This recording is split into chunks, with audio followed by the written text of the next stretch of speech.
میرا کوئی ترلا، کوئی واسطہ، کوئی دلیل، کوئی کچھ نہیں. مدعی بھی خود اور منصف بھی خود 100 موٹو لیا، خود اپیل کے بینچ کا سربراہ بنے اور کہا وہاں پر میرا دل کرتا ہے، یہ ریکارڈ کا حصہ ہے، کہ میں اٹھ کر جاؤں ایک اور 100 موٹو لوں، ایک دفعہ اور تمہیں سزا دوں اور جیل بھیجوں. کیا کیا تھا میں نے؟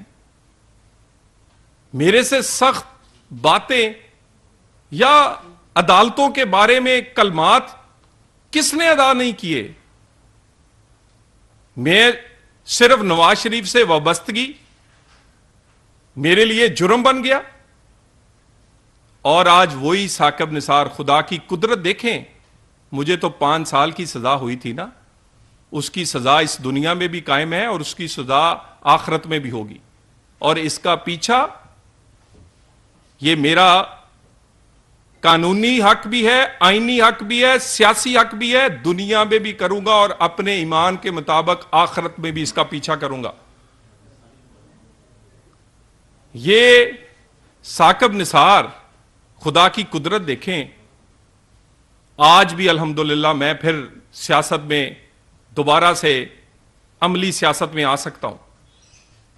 آج بھی میں کسی گلی محلے بازار میں پھرنا، مجھے تو کوئی ڈر نہیں لگتا. یہ کسی گلی محلے بازار میں خود اکیلے نکل نہیں سکتا. میرے بچے، ہمارے سیاسی کارکن میرا نام فخر سے لیتے ہیں. اس کے بچے دنیا کو بتاتے نہیں، کوئی پوچھے کہ تمہارا باپ کون ہے، کہ وہ یہ نہیں کہتے ثاقب نثار کہ کوئی ان کے منہ پر سیاہی نہ انڈیل دے. تاریخ سزا دیتی ہے، وہ اس کی زندگی میں بھی دے گی اور اس کے بعد میں بھی تاریخ لکھے گی. اس ملک کے ساتھ کیا کیا 2017 کا پاکستان اور 2022 کا پاکستان. 2017 سے پاناما ججمنٹ، نااہلیاں، ریفرنس، گرفتاریاں نہ ہوتی تو روٹی 2 روپے کی تھی. نون لیگ نے میاں نواز شریف سمیت میرے جیسے کارکنوں نے سزائیں سہ لیں، پاکستان کو آج تک سزا مل رہی ہے. اس کا کون ذمہ دار ہے؟ روٹی 2 روپے کی تھی، ڈالر 100 روپے کا تھا. سٹاک ایکسچینج آسمانوں سے باتیں کرتی تھی. پاکستان کی اکانومی دنیا کی بہترین اکانومیوں میں گنی جا رہی تھی. اور 2022 کا پاکستان، ان فیصلوں کے بعد کا پاکستان، روٹی غریب کی پہنچ میں نہیں ہے. نہ ڈالر کنٹرول ہو رہا ہے، نہ اکانومی چل رہی ہے. پاکستان میں ڈیفالٹ کی باتیں کی جا رہی ہیں. یہ سب کچھ کیا دھرا ان فیصلوں کا ہے. کہتے ہیں پاکستان ترقی نہیں کرتا، پاکستان 2 لخت ہو گیا، پاکستان ڈوب رہا ہے، پاکستان اندھیروں میں ہے. اس لیے کہ پاکستان میں بیٹھے ہوئے منصف یا پاکستان میں جو منصف رہے ہیں انہوں نے ایسے فیصلے کیے ہیں کہ یہ پاکستان اس حالت تک پہنچا ہے. انصاف دیتے تو یہ پاکستان یہاں نہ پہنچتا. اور مجھے یہ بتائیے، یہ کون سا نظام عدل ہے کہ جس میں کوئی غلطی ہو جائے تو اس کی تصحیح نہیں ہو سکتی، کوئی غلط فیصلہ ہو جائے تو اس کو ٹھیک نہیں کیا جا سکتا. میرے 5 سال آپ نہیں لٹا سکتے. بھٹو دوبارہ زندہ نہیں ہوگا. نواز شریف کی نااہلی کا وہ اس کو آپ واپس نہیں کر سکتے ان لمحات کو. خدا کا واسطہ ہے کوئی نیت تو شو کرو کہ آپ لوگوں کو احساس ہے کہ آپ لوگوں سے غلط فیصلے ہوئے. کوئی یہ تو پتا چلے کہ آپ کو احساس ہے اور لوگوں کا آپ پہ اعتماد بڑھے. اس قسم کے فیصلوں کے بعد کہتے ہیں کہ لوگوں کا آپ پہ اعتماد ہوگا. یہ ایسے ہی نہیں. پاکستان کا نظام عدل دنیا میں آخری 10 نمبروں میں ہے. یہ کچھ ہم نے کیا ہے تو یہ یہاں تک نظام عدل کی ریٹنگ پہنچی ہے. ہمارے گریبان پر روز ہاتھ ڈالنے والے کبھی اپنے گریبان میں جھانکے تو صحیح. میرے لیے نہیں، میری پارٹی کے لیے نہیں، اس پاکستان کے لیے خدا کا واسطہ ہے. میں دوبارہ کہتا ہوں، آج کے حالات کے ذمہ دار وہ فیصلے ہیں جو کہ پاناما سے شروع ہوئے تھے. نہ آج روٹی 20 روپے کی ہوتی، نہ آج بجلی کا یونٹ 50 روپے کا ہوتا، نہ آج ڈیفالٹ کی بات ہوتی، اور نہ آج پاکستان کے یہ حالات ہوتے. ان حالات تک ان فیصلوں نے پہنچایا ہے. اور اس کے بعد میں ایک گزارش کرنا چاہتا ہوں چیف جسٹس آف پاکستان عطا بندیال صاحب سے. وہ بھی اس بنچ میں شامل تھے جس کی اپیل میں مجھے سزا دی گئی. ریویو میں بھی وہ شامل تھے. میں نوجوان ہوں, میرا قرض ہے ان پہ. میرے آپ 5 سال نہیں لٹا سکتے, لیکن اس فیصلے کو تصحیح تو کر جائیں. یہ طلال, دانیال, نہال یا اس طرح کے اور سیاسی کارکنوں کے فیصلے غلط ہوئے ہیں کہنے میں کیا حرج ہے؟ اور اگلے آنے والے چیف جسٹس فائز عیسیٰ صاحب, آپ کو لوگ ایک روایتی قسم کا چیف جسٹس نہیں دیکھنا چاہتے. آپ کو اس چیف جسٹسوں کی طرح نہیں دیکھنا چاہتے جو ماضی میں گزرے ہیں. آپ کے کندھوں پر بوجھ ہے پاکستان کی 75 سال کی عدلیہ کے وہ غلط کیے گئے فیصلوں کا, اس کی تصحیح کرنی ہوگی. فائز عیسیٰ صاحب, میرے ایسے نوجوانوں سے لے کر بھٹو کی پھانسی تک جو فیصلے غلط ہوئے ہیں ان کی آپ کو تصحیح کرنی ہوگی. ان فیصلوں پر آپ کو کہنا ہوگا کہ کہاں کہاں عدلیہ, کہاں کہاں اس منصب پر بیٹھے ہوئے لوگوں کو جن کا کام انصاف دینا تھا وہ کسی اور سازش کا شکار ہوئے. لوگوں کو بتا کر تسلیم کرنا ہوگا کہ آپ سے غلطی ہوئی ہے. اور اگر آپ نے ان غلط فیصلوں کو یا ان زیادتیوں کا ازالہ نہ کیا تو پاکستان نہ آگے چل سکتا ہے, نہ اس میں فیئر اینڈ فری الیکشن ہو سکتا ہے. کیسا فیئر اینڈ فری الیکشن؟ یعنی میرا اپوننٹ جس کے خلاف میں نے الیکشن لڑنا ہے, آج بھی توہین عدالت کا کیس پینڈنگ پڑا ہے اس کا. اسلام آباد 25 مئی کو جب وہ پچھلے سال آیا تھا, اس نے اسلام آباد کو آگ لگائی, سپریم کورٹ کے فیصلے کو غلط طور پر انٹرپریٹ کیا, پورا اسلام آباد جلتا رہا. اسی توہین عدالت کا کیس پڑا ہے, کوئی پوچھ نہیں رہا. فورن فنڈنگ کا کیس پچھلے 10 سال سے ٹھوکریں در بدر ہے. بچی اور اولاد کا کیس, اتنے جواب اس نظام انصاف میں اتنی طاقت نہیں کہ اتنا جواب دے دے بچی اس کی ہے یا نہیں ہے. اتنا مختصر سی بات ہے. اس کے بعد وہ جس کے ہاتھوں سے کینٹ محفوظ نہیں, کور کمانڈر ہاؤس محفوظ نہیں, اس کے وہ پولنگ سٹیشنوں کو چھوڑے گا. اور اس کے بعد وہ نواز شریف یا اس کے وہ لوگ جن کو چن چن کے آپ نے نااہل, چن چن کے آپ نے نشانہ بنایا, مجھے بتائیں ملک ارشد کی ویڈیو ہو, عمران خان کا اپنے بیانات ہوں کہ وہ سازش کے تحت ہوا تھا, اس وقت کے ججز کے بیانات ہوں, کتنی اور آپ کو شہادتیں چاہیے؟ جو زیادتیاں ہوئی ہیں ازالہ کون کرے گا؟ میرا تو دل کرتا ہے کہ چلیں ماضی میں جو بھی ہوا بندیال صاحب جاتے جاتے یہ دھونا دھو جائیں. نون لیگ کی پنجاب کی حکومت صرف 62-63 کے غلط تشریح سے گری ہے.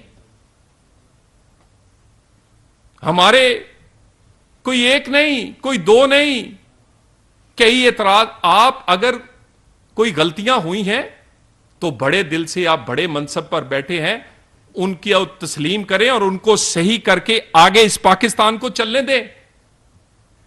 نواز شریف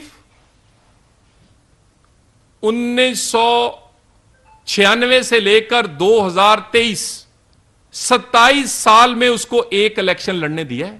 27 سال میں نواز شریف کو ایک الیکشن لڑنے دیا ہے. 27 سال میں تمام الیکشنوں سے سوائے ایک کے نواز شریف کو باہر رکھا ہے.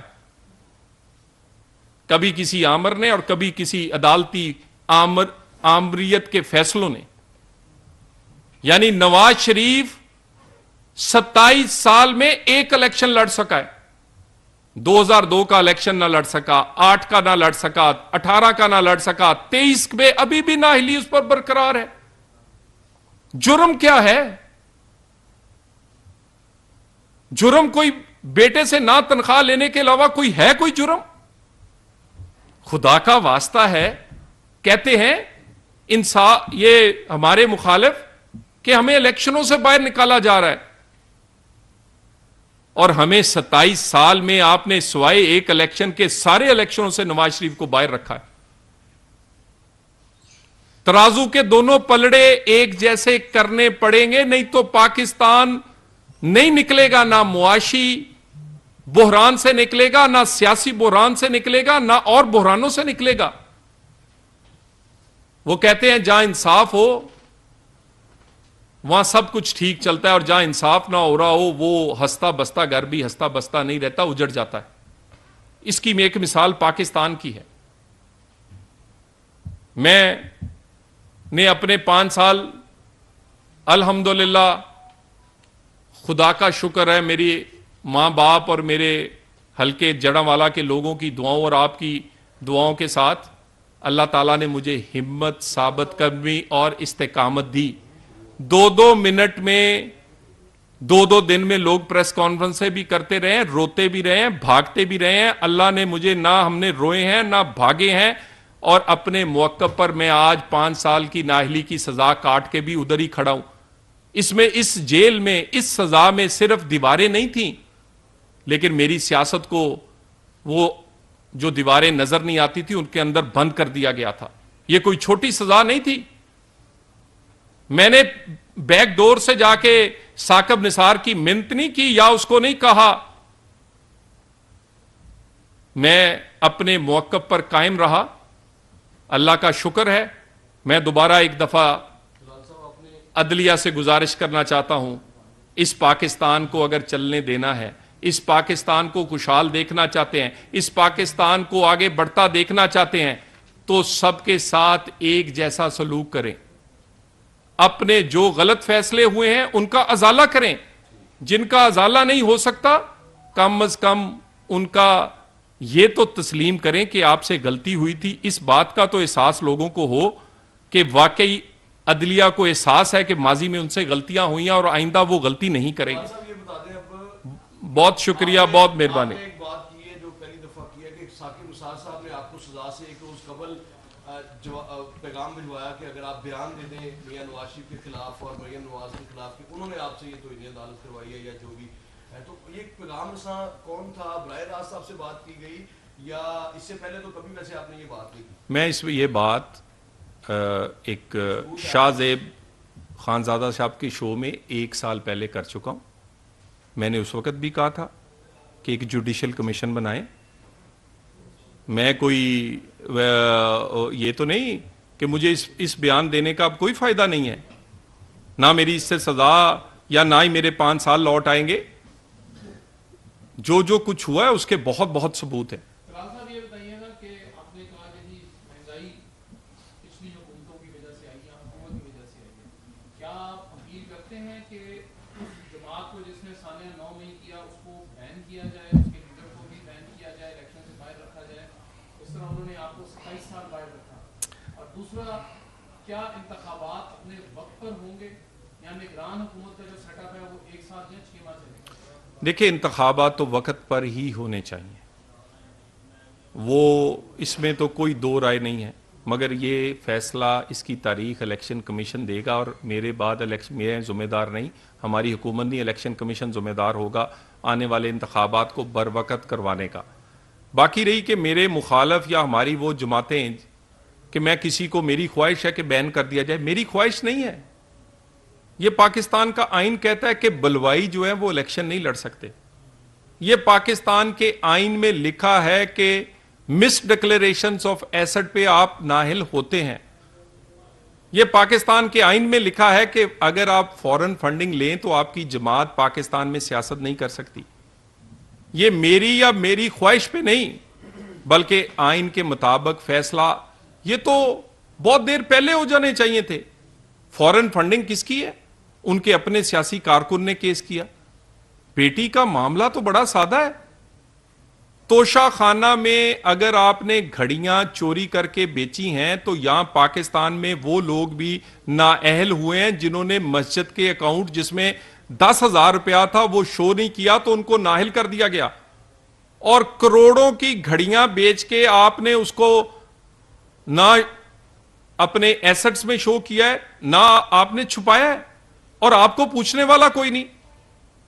سو میری کسی کی خواہش پہ نہیں، بلکہ قانون کے مطابق تکڑی ایک جیسی تولے، 62-63 کا نفاذ سب پر ایک جیسا ہو، صرف نواز شریف پر نہیں. کہ آپ نے یہ کہا ہے کہ عدلیہ سارے اس معاملے کی ذمہ دار ہے. جو پاناما کیس تھا، نواز شریف صاحب کی نااہلی تھی، آپ کی نااہلی اور دیگر لوگوں کی نااہلی تھی، یہ ساری عدلیہ ذمہ دار ہے. لیکن عام طور پر یہ سمجھا جاتا ہے کہ ان سارے فیصلوں کے پیچھے اسٹیبلشمنٹ ہوتی ہے. اس سارے جو چکر چلا ہے، جو غربت، مہنگائی، بے روزگاری، اس کا کوئی اور ادارہ بھی ذمہ دار ہے یا صرف عدلیہ ہے؟ دیکھیں، گزارش ہے جو بھی فیصلے آئے ہیں وہ عدلیہ کے فیصلوں سے، تو جو جج صاحبان نے، اللہ کرے یہ ثاقب نثار کا کس دن ضمیر جاگے. ایسے لوگوں کے ضمیر ہوتے نہیں ہیں. اللہ کرے اس جیسے ثاقب نثار کا ضمیر جاگے اور قوم کو بتائے کہ کس کے پریشر میں اس نے یہ فیصلے کیے تھے. کوئی پریشر تھا یا یہ فیصلے کسی کی خواہش پر کیے گئے ہیں؟ اور آج بھی عمران خان صاحب کی جو فین فالوئنگ ہے وہ اونچے منصب پر بیٹھے ہوئے لوگوں کے گھروں تک ان کی فین فالوئنگ ہے. یہ فیصلے فین فالوئنگ پہ کیے گئے تھے یا پریشر پہ؟ بتائیں فیصلے کرنے والے. اچھا صاحب یہ بتائیے گا کہ میاں صاحب جو ہیں، ایک تو ان کے حوالے سے آپ نے کہا کہ ان کی نااہلی برقرار ہے ابھی تک، جبکہ شہباز شریف صاحب کہہ رہے ہیں کہ وہ اگلے وزیر اعظم ہوں گے. جب نااہلی برقرار ہے تو وزیر اعظم کیسے ہوں گے؟ دوسرا یہ ہے کہ آپ کی اتحادیوں کے ساتھ حکومت جو ہے وہ اب ختم ہو رہی ہے. آپ کی حکومت کے ہوتے ہوئے نواز شریف صاحب واپس نہیں آ رہے، تو کیا وہ نگران سیٹ اپ میں آئیں گے یا جیسے آپ کے مخالفین کہتے ہیں کہ وہ کبھی بھی واپس نہیں آئیں گے؟ دیکھیں، ایک تو ہمیں امید ہے آج بھی کہ انصاف ہوگا اور نواز شریف کے آپ کی حکومت جا رہی ہے تو اس وقت روٹی، پیٹرول اور ڈالر کی جو قیمتیں وہ ریکارڈ سطح پر ہیں، اور عمران خان کے خلاف اس وقت سویئر کریک ڈاؤن چل رہا ہے. اس تناظر میں اگر دیکھیں تو میاں نواز شریف کی طرف ہم دیکھ رہے ہیں کہ وہ دوائی لینے کے لیے باہر گئے تھے لیکن باہر واپس نہیں آئے. تو اگر شفاف الیکشن ہوتے ہیں اس صورت حال میں کس طرح سے آپ الیکشن جیتنے کی امید کرتے ہیں؟ دیکھیں، گزارش یہ ہے کہ لوگ جانتے ہیں کہ مہنگائی کیوں ہوئی ہے، اور ہمارے دور کے 5 سال پاکستان کی 75 سالہ تاریخ میں واحد 5 سال ہیں جس میں آٹا، چینی، گھی کی قیمت بڑھی نہیں تھی. آٹا 35 روپے، چینی 55 روپے اور گھی 140 روپے. میں سب سے اچھے معیار کے گھی کی بات، اور 5 سال وہی رہا تھا. بجلی کی قیمت 11 روپے یونٹ اور پٹرول 65 روپے کا تھا. اور اس کے بعد آپ سارا پاکستان برباد کر کے، سارے پاکستان سے کھلواڑ کر کے، پاکستان کے اوپر ایک لاڈلا مسلط کر کے، وہ پوری کی پوری بنائی گئی جو عمارت تھی پاکستان کی اس کو مسمار کر کے کہتے ہیں کہ یہ اب کیوں ہو گیا ہے. یہ اور اس طرح کا ہو سکتا ہے اگر پاکستان میں انصاف نہ ہوا. آپ نظام عدل کی بات کرتے ہیں، گزارش یہ ہے کہ 15 ماہ کی آپ کی حکومت میں بس ہمیں بھی آگاہ کریں نظام عدل کیسا رہا. آپ کو جن ججز نے سزا دی یا وہ ریٹائر کی ہیں ان کو پاناما کے حوالے سے کوئی نوٹس کیے ہوں، باقی جو جس میں آپ کی لیڈرشپ دی گئی، کوئی اور باقی کوئی ایسا کوئی اس انصاف 15 ماہ کی حکومت کے انصاف کے بارے میں بتائیے. دیکھیے، گزارش یہ ہے کہ آج کے دن تک تو ہم انصاف لینے میں ناکام رہے، اور ہم تو، لیکن ہم اپنی سیاسی اور جو قانونی ہمارا حق ہے وہ ہم اس پہ جدوجہد جاری رکھیں گے. اور ہم نے بہت ساری چیزیں جو ہے وہ پچھلے 4 سے 5 سال میں دنیا کو پتہ چلی ہیں کہ یہ پورے کا پورا پاناما ڈرامے کے پیچھے تھا کون اور اس کا مقصد کیا تھا. اس کا مقصد کسی کو سزا دینا یا انصاف کرنا نہیں تھا. اس کا مقصد ایک خاص ماحول بنا کر لاڈلے کو پاکستان پہ مسلط کرنا اور چن چن کے ان لوگوں کو نکالنا تھا جو کہ عمران خان کے سامنے ان کے سیاسی مخالف جن کا وہ مقابلہ میدان میں نہیں کر سکتا تھا. لیکن انصاف کے بغیر اگلا الیکشن ادھورا ہوگا اور مجھے امید ہے کہ یہ الیکشن انصاف ہونے کے بعد ہی ہوگا. یہ بتائیں کہ آپ کے طور کی مثال دے رہے ہیں، لوگ حال میں رہ رہے ہیں، حال میں لوگوں کو غریبوں کا چولہا بند ہو گیا ہے،